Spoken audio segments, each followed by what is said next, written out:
আমরা অনেকে মনে করি যে ধর্মটা আমাদের জীবনে বোধহয় খুব বেশি প্রাসঙ্গিক বিষয় না, এটা বোধহয় আমাদের জীবনের 4 সাবজেক্টের মতো। অথচ আজকের পৃথিবীর বাস্তবতা, ধর্মটা আমাদের জীবনের সবচেয়ে গুরুত্বপূর্ণ অনুষঙ্গ হওয়া উচিত। অন্য যে কোনো সময় চাইতে দ্বীন এবং ইসলামের চর্চার গুরুত্ব এখন আরো অনেক বেশি। কারণ মানুষ ইতিপূর্বে এতটা স্বার্থপর ছিল না, এতটা মোরালিটিহীন, এতটা নীতিনৈতিকতাহীন, এতটা আদর্শহীন, এতটা আদর্শ বিবর্জিত, এতটা স্বার্থান্ধ, এতটা পশুর মতো শুধু ভোগবাদী ছিল না পৃথিবীতে মানুষ। যেই জায়গায় আমরা দাঁড়িয়ে আছি, একটা শিশু পর্যন্ত স্বার্থপরের মতো আচরণ করে, একটা কিশোর পর্যন্ত আজ ভোগে উন্মাতাল থাকতে চায় এবং সেটা করতে গিয়ে উচ্ছন্নে চলে যায় এবং অবক্ষয়ের একেবারে তলানিতে গিয়ে আমরা ঠেকেছি। নারী বলুন, পুরুষ বলুন, সন্তান বলুন, বাবা মা বলুন, কিশোর বলুন, তরুণ বলুন, ছেলে বলুন, মেয়ে বলুন, কারোর মধ্যে যেন কোনো প্রকার মনুষ্যত্ব নেই। মনুষ্যত্ব যেন সব জায়গা থেকে হারিয়ে যাচ্ছে। এরকম ভয়ঙ্কর একটা সময় আমরা পার করছি। এই সময়টাতে ইসলামের চর্চা, ধর্মের চর্চা আমাদের জীবনে আরো প্রাসঙ্গিক।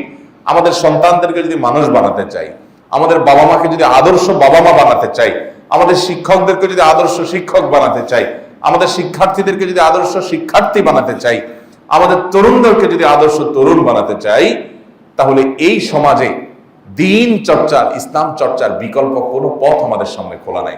বহু এক্সপেরিমেন্ট করা হয়েছে, বহু পরীক্ষা নিরীক্ষা করা হয়েছে, এটা করে সেটা করে। এগুলো কোনোটা মানুষকে নৈতিক, নীতিবান, সত্যিকারের মানুষ, সত্যিকারের আল্লাহভীরু, সত্যিকারের বিনয়ী, সত্যিকারের পরোপকারী, সত্যিকারের আত্মত্যাগকারী, সত্যিকারের আত্ম উৎসর্গকারী এরকম মানুষই কখনো বানাতে পারেনি। কোনো এক্সপেরিমেন্টেই করা যায়নি। এটার একমাত্র পথ হলো দ্বীন এবং ইসলামের পথে ফিরে আসা, আর কোনো পথ খোলা নেই। আপনি নবী করিম সাল্লাল্লাহু আলাইহি সাল্লামের জীবনে দেখেন, পৃথিবীর ইতিহাসের সবচেয়ে জঘন্য, সবচেয়ে বর্বর যে মানুষগুলো ছিল মক্কার, যারা নিজের সন্তান মেয়ে হলে তাকে জীবন্ত পুঁতে ফেলতো এবং হেন কোনো অন্যায় অনাচার নেই যে অনাচারকে সামাজিকভাবে প্রতিষ্ঠা করে নাই তারা। এরকম জাহিলি যুগে একটু একজনের কূপ থেকে একজনের ওট আরেকজনের ওটের আগে পানি পান করে ফেলেছে। জাস্ট এই কারণকে ঘিরে যুগ ধরে, শতাব্দী ধরে তারা যুদ্ধ বিগ্রহ করত এবং সন্তান হলে যুদ্ধের কাজে লাগানোই তাদের মূল কাজ ছিল। এইরকম একটা ভয়াবহ পরিবেশে মুহাম্মদ সাল্লাল্লাহু আলাইহি ওয়াসাল্লাম এসে কোরআন দিয়েছেন। এই কোরআন তাদেরকে পরিবর্তন করে পৃথিবীর ইতিহাসের সবচেয়ে শ্রেষ্ঠ এবং সেরা মানুষ বানিয়ে তারপরে কোরআন ছেড়েছে। তো সেই অভিজ্ঞতাকে পুনরায় আমাদের কাজে লাগাতে হবে। এছাড়া আর কোনো পথ খোলা নেই। আমাদের সমাজে শিক্ষিতের পরিমাণ আগের তুলনায় বাড়ছে না কমছে? অমানুষের পরিমাণ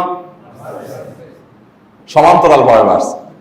শিক্ষিত যত বাড়ছে, অমানুষও, চোর বাটপারও, দুর্নীতিবাজও, মা বাবার অবাধ্য, সুদখোর, ঘুষখোর, কোনটা মানে খারাপের যতগুলো মিটার আছে, যতগুলো প্যারামিটার আছে, কোনটা বাড়ে নাই আমাকে বলেন যে এই জিনিসটা আমরা উন্নতি করছি। আমরা সব দিক থেকে অবনতি হয়েছি। আমাদের শুধু দালান কোঠার উন্নতি হয়েছে, আমাদের ইস্পাত সভ্যতার উন্নতি হয়েছে, আমাদের ইট লোহার উন্নতি হয়েছে, আমাদের সিমেন্ট বালির উন্নতি হয়েছে, আমাদের ব্রিজ কালভার্ট হয়েছে, আমাদের রাস্তাঘাট হয়েছে, আমাদের আয় বাড়ছে, আমাদের দিনকাল একটু ভালো হয়েছে, আমরা একটু ভালো খাই। বাট নীতি নৈতিকতা এবং আদর্শের কথা যদি বলেন, তাহলে আমাদের সাথে এখন কম্পিটিশন চলে পশু পাখির, যে পশুরা কত খারাপ হতে পারে। আমরা তাদেরকে এখন হারানোর প্রতিযোগিতায় নেমেছি। চতুর্দিকে আপনি একই অবস্থা দেখতে পাবেন। এখনকার সন্তানরা কি আগের সন্তানদের মতো বাবা মার চোখ জোড়ানোর সন্তান হয়? প্রায় সব বাবা মা, হাতে গোনা 2-1 সৌভাগ্যবান বাবা মা ছাড়া সব বাবা মা সাফার করছেন যে তার সন্তান তিনি যেভাবে চাচ্ছেন সেভাবে না, আসলে সে এরকম সন্তান আশা করেন না, তিনি এরকম সন্তান এক্সপেক্ট করেন না, কিন্তু সেই সন্তানই তার ঘরে।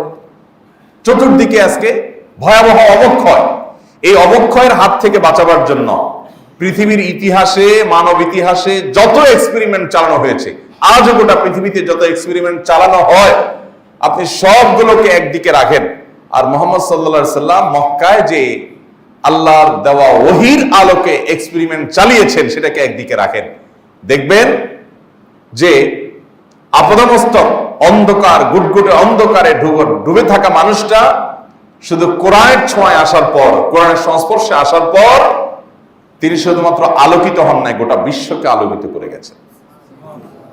আপনি এক একজন মানুষকে যদি আপনি দেখেন, আপনি অবাক হবেন যে যে মানুষগুলো নিজের কন্যা সন্তানকে জীবন্ত পুঁতে ফেলতো, যে মেয়ে হয়েছে এটা কেন মেয়ে হলো, মেয়ে হলো এটা মানে কি কাজে আসবে, আমার তো দরকার যুদ্ধ করা, মেয়ের যদি সে কাজ হবে না, অতএব এটা পুঁতে ফেলো।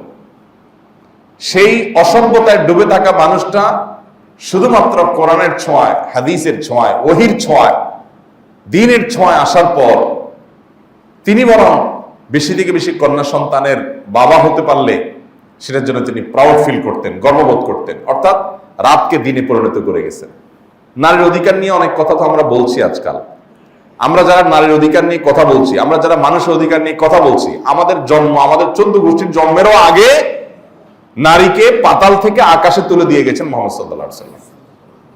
শুধুমাত্র জীবন্ত পুঁতে ফেলা থেকে রক্ষা করা নয়, এটা তো একটা ইস্যু। মক্কা সমাজের হাজার ইস্যু ছিল, হাজার ইস্যু ছিল। সকল খারাপ জিনিসগুলোকে দাফন করে সেখানে নতুন এক ইতিহাস রচনা করেছেন। গোটা পৃথিবীর মানুষের জন্য এক আদর্শ সমাজ গড়ে দিয়ে গেছেন, যে আদর্শ সমাজ মানুষ স্বীকার করুক কিংবা স্বীকার না করুক, কিয়ামত পর্যন্ত সেই আদর্শ সমাজকে, সেই খেলাফতকে, সেই শাসনকে মানুষ মানব ইতিহাসের সবচেয়ে সেরা শাসন বলতে বাধ্য হয়। এটা গড়ে দিয়ে গেছেন সামান্য কয়েক বছরে, যেটা যুগ যুগ ধরে আজকে জাতিসংঘ চেষ্টা করছে, পৃথিবীর বিভিন্ন সংস্থা চেষ্টা করছে নারীর অধিকার যাতে মানুষ ফিরিয়ে দেয়, নারীর প্রতি যেন বৈষম্য না হয়, শিশুর প্রতি যেন বৈষম্য না হয়, মানুষের অধিকার যেন ফিরিয়ে দেওয়া হয়। এই জন্য তারা নানা রকমের চেষ্টা করছে। সেই চেষ্টা নিয়ে আমার বক্তব্য না, বক্তব্য হলো মুহাম্মদ সাল্লাল্লাহু আলাইহি সাল্লাম মাত্র মদিনায় হিজরতের পর 10 বছর সুযোগ পাইছেন।